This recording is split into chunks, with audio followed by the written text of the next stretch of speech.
Be forced to do so. Thanks, Senator Walsh. Yes, please. Okay, Deputy by Barrett. Ambassador, I will say frankly, I'm one of the people who thinks you should be expelled from this country, and I believe that that's nothing to do with you personally. It's to do with the policies of your state. And I think, along with Desmond Tutu, that the time for treating you as a normal state is over, because you're not behaving as a normal state. And I just want to ask you questions, really, in relation to that contention. And I would just say, for the record, it certainly isn't motivated by anti-Semitism in my case. I mean, for example, when disgraceful attempts were being made to downplay the horrors of the Holocaust by people like David Irving, I brought a Jewish Auschwitz survivor to this city to organise meetings and get her on national television to remind the Irish people about the horrors of the Holocaust. And I would do so again if anybody tried to downplay the horrors of what were done to the Jewish people. But it is precisely because I'm opposed to racism that I oppose what your state is doing and what it stands for. So I just want to ask you a few questions in relation to that. And I should also say, by the way, I lived for a year on Moshav Neot Hakikar in the Dead Sea in 1987, 2 weeks before the first Intifada broke out. That leads me to my first question. You have tried to cover over what you have done, the killings of innocent people in Gaza on 3 separate occasions over recent years, the seizure of Palestinian land and so on, by attacking Hamas. Now, why don't you just admit that Hamas didn't exist when the first Intifada took place? They didn't set up an armed wing until the early 1990s. And that there was a reason that PLO were in Tunis at the time, exiled, effectively not present.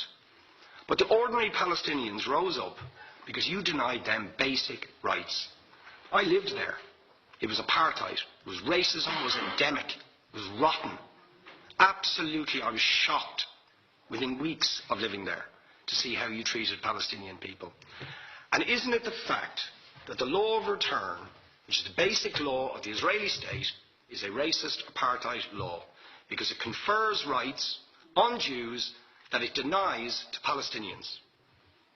It allows, for example, if I was Jewish and had never stepped foot in Israel, I could claim citizenship there tomorrow, but 6 million people whose origins are in what you now call Israel, who were forced out in 1947 or 48, do not have that right.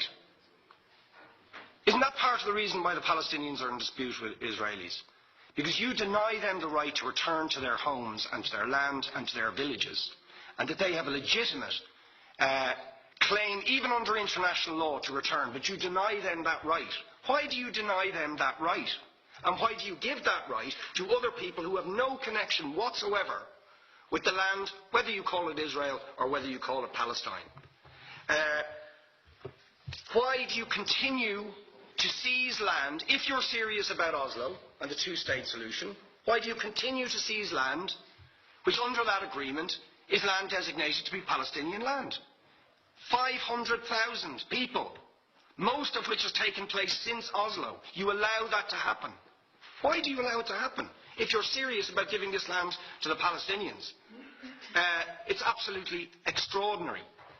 And it just, are you not just taking us, Ambassador, for idiots? That you can say with a straight face, we're serious about peace, but while we're serious about peace, we're going to seize Palestinian land. And you expect the Palestinians to just sit back and do nothing about that.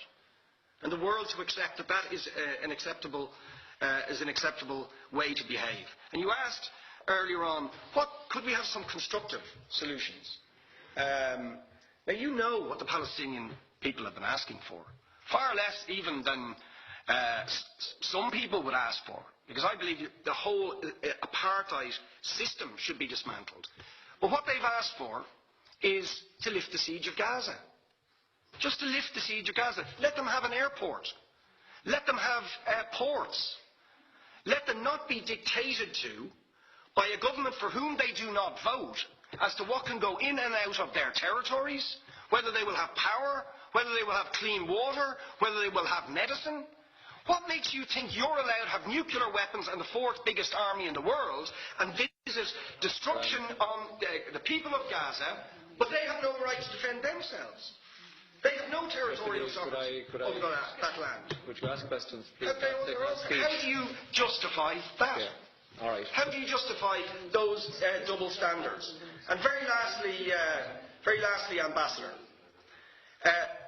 people like Bishop Tutu, Nelson Mandela, and I would certainly describe your state as a apartheid state, with different laws for people depending on their race or religion. Now, isn't that just the case that, for example, at checkpoints going into the West Bank, there's a channel if you're Israeli or European, and there's a channel if you're Arab? Just because you're Arab. If you came into Dáil Éireann and they stopped you and said, "Are you Jewish?" "Oh no, sir, you can't come in through the same entrance as Irish people or European people because you're Jewish," you would call that racism and apartheid. But yet, you practice that.